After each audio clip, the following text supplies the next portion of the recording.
Assalamualaikum warahmatullahi wabarakatuh. Baik lagi bersama saya Akbar CK. Ini kita ada informasi yang sangat menarik sekali terkait PPN 12%. Seolah-olah PDI ini menjadi pahlawan, tapi pahlawan kesiangan. Akhirnya Gerindra geram karena PDIP seperti lempar batu sembunyi tangan terkait pajak ya, PPN 12% ini. Kita simak dulu komentar kader PDIP berikut ini. Beri dukungan penuh kepada Presiden Prabowo. Kita semua dan seluruh rakyat Indonesia, saya yakin menunggu kado tahun baru 2025 dari Presiden Prabowo. Batalkan rencana kenaikan PPN 12%. Undang-undang itu diusulkan oleh pemerintahan Presiden Jokowi. Pada saat yang sama PDI Perjuangan ada di komisi itu, dan komisi itu menunjukkan PDI Perjuangan menjadi ketua panja kalau saya tidak salah. Jadi itu adalah keputusan DPR RI, bukan inisiatif Presiden, bukan inisiatif dari PDI Perjuangan. Ini sebenarnya permintaan untuk melihat kembali kondisi rakyat kita yang banyak ya, yang akan terdampak dengan situasi ekonomi baik internal maupun secara global. Nah, itu dia komentar dari kader PDIP Rieke Diah Pitaloka dan Deddy Sitorus, yaitu saat ini. Nah, ini kita akan menyaksikan jejak digital kalau nggak salah tahun 2021 pada saat disahkannya undang-undang terkait PPN 12% ini ya. Nih, saksikan videonya ya. Bahwa prinsip yang berlaku di semua negara, segala produk dan jasa itu dipajaki di seluruh negara ya. Nah, kita masih termasuk negara yang sangat rendah. Ya, kalau kita lihat data-datanya itu, kita masih di 10%. Rata-rata negara itu 127 negara itu sudah di angka 15% lebih. Jadi kalau bicara soal relaksasi ya atau kemudahan pajak, kita ini hebat ya. Lalu kita lihat belanja pemerintah untuk belanja sosial kita di angka 16,6%. Saat negara-negara berkembang rata-rata sudah 30%. Pajak adalah instrumen negara untuk melahirkan keadilan. Jadi tentu pernyataan bahwa pemerintah kejam, saya kira itu pernyataan seperti yang dilontarkan oleh Bang Mardhani, itu sangat kejam, bahkan keji kalau menurut saya. Ya, karena tidak mungkin ya bahwa kenaikan pajak itu dimaksudkan untuk membuat rakyat menderita. Tidak mungkin bahwa kenaikan pajak itu dimaksudkan untuk membuat rakyat menderita. Itu dulu kita sepakati ya. Dari mana sih pemerintah mampu membayar belanja pegawai, melakukan belanja publik, mayoritasnya dari pajak. Nah, itulah komentar dari. Nah, itu dia, jejak digital itu masih ada, tidak bisa dibohongi. Luar biasa, Deddy Sitorus salto-salto mulutnya ya, kalimatnya luar biasa. Lain dulu, lain sekarang. Akhirnya Gerindra geram. Ini keponakannya Pak Prabowo, Saraswati. Wakil Ketua Umum Partai Gerindra Rahayu Saraswati Djoyo Hadikusumo merespons kritik PDIP soal PPN yang naik menjadi 12%. Ia mengaku heran dengan respon kritis dari PDIP terhadap kenaikan pajak itu. Rahayu pun mengungkit keterlibatan PDIP saat rancangan Belate dibahas di DPR. Menurut Rahayu, ketika DPR membahas soal Belate dalam RUU tentang harmonisasi peraturan perpajakan atau RUU HPP, PDIP adalah fraksi yang mendapat jatah kursi Ketua Panitia Kerja atau Panja. Kader PDIP yang menjadi Ketua Panja adalah Dolvi Othniel Frederick Palip. Keponakan Presiden RI Prabowo Subianto itu mengatakan, banyak anggota fraksi Partai Gerindra yang hanya bisa tersenyum dan geleng-geleng tertawa mendengar respons PDIP kini. Rahayu heran mengapa PDIP tidak menolak kenaikan PPN 12% saat kadernya menjadi Ketua Panja. Kemarin kan sudah diberi penjelasan ya, kan sudah diberi penjelasan. PPN adalah undang-undang ya, kita akan laksanakan, tapi selektif, hanya untuk barang mewah. Untuk rakyat yang lain kita tetap lindungi. Sudah sejak akhir 23 pemerintah tidak memungut yang seharusnya dipungut untuk membela, membantu rakyat kecil ya.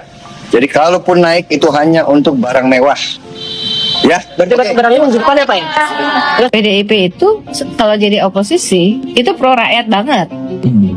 Tapi Tapi hampir 10 tahun ini PDIP kurang pro rakyat di kekuasaan karena dia menjadi pendukung dari oligarki, termasuk ke undang-undang yang dianggap dan dikritik keras oleh rakyat, termasuk revisi undang-undang KPK yang membuat pelemahan KPK. Itu kan semuanya bisa lolos karena PDIP yang menjadi jangkarnya.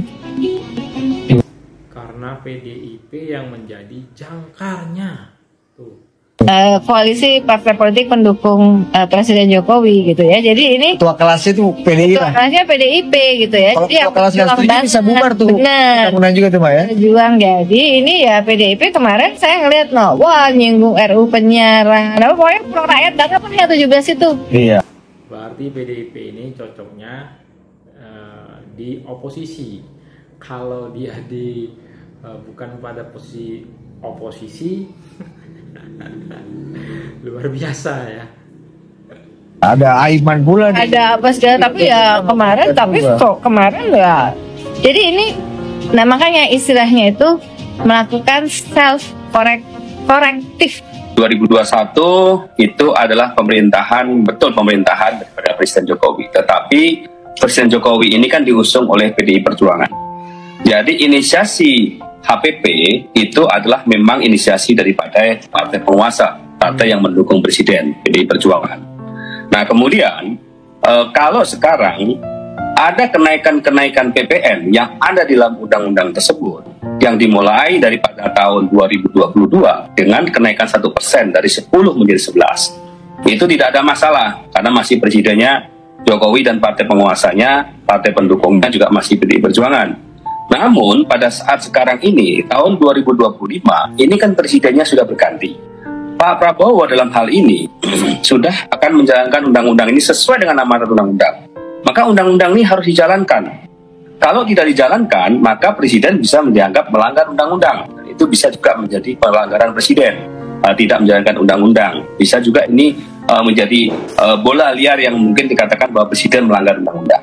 Nah, kalau sekarang Presiden sudah memberikan satu solusi dengan kami kemarin berkonsultasi dengan Presiden, di mana undang-undang PPN, kenaikan PPN ini hanya untuk PPN PM, untuk barang.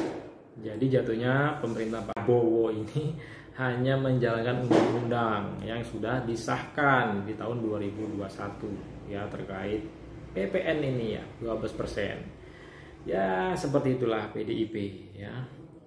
Ketika tidak dalam koalisi, seolah-olah pro rakyat. Barang-barang mewah, ya kan? Nah, ini adalah untuk barang-barang mewah. Namun dalam hal ini, konstelasi berjalan seakan-akan bahwa PPN 12% ini bisa diturunkan 5-15, bisa naikkan pada saat Rike dalam paripurna. Ya, dari sesama daripada anggota DPR pada saat paripurna mengatakan seperti itu. Kata dari PDI Perjuangan, Rike mengatakan bahwa pemerintah bisa menurunkan 5-15 dan inginkan menurunkan dan membatalkan. Tapi itu kan pembohongan publik yang dilakukan. Pada saat paripurna itu ayat pasal 7 ayat 3 itu dibaca, ayat 4-nya nggak dibaca. Nah, ayat 4-nya itu adalah bahwa rentang 5 dan 15 itu bisa dipakai. Itu adalah kesepakatan pemerintah dan DPR, dan pemerintah membuat suatu PP untuk penyusunan RAPBN. Saya garis bawahi RAPBN. Nah, kenapa RAPBN? Karena asumsi APBN terhadap penerimaan pajak itu adalah ditentukan. Nah, permasalahannya sekarang ini tahun 2025 pemerintahan Pak Prabowo itu sudah mendapatkan APBN yang sudah diketok pada zaman Pak Jokowi. Bagaimana kita bisa mengulang lagi RAPBN pada saat dengan 2025 yang sudah berjalan? Nah, ini kan mekanisme RAPBN pemerintah. Jadi artinya ini kenapa pada saat paripurna mengatakan ayat 3 pasal 7 ayat 3 dibaca, ayat 4-nya nggak dibaca. Itu yang dipertanyakan oleh dari Partai Gerindra ya. Nah, itu dia untuk konten kita kali ini ya. Silakan ketik komentar kalian di kolom komentar seperti apa pandangan kalian terkait PPN 12% ini. Yang perlu diingat, Pak Prabowo hanya menjalankan undang-undang yang sudah disahkan. Dan yang perlu diingat lagi, inisiasi PPN 12% ini ialah partai penguasa pada tahun 2021 lalu ya, yaitu inisiasinya adalah Partai PDI Perjuangan ya. Sebelum saya akhiri, jangan lupa like, komen, dan subscribe-nya. Saya akhiri, assalamualaikum warahmatullahi wabarakatuh, salam sehat selalu.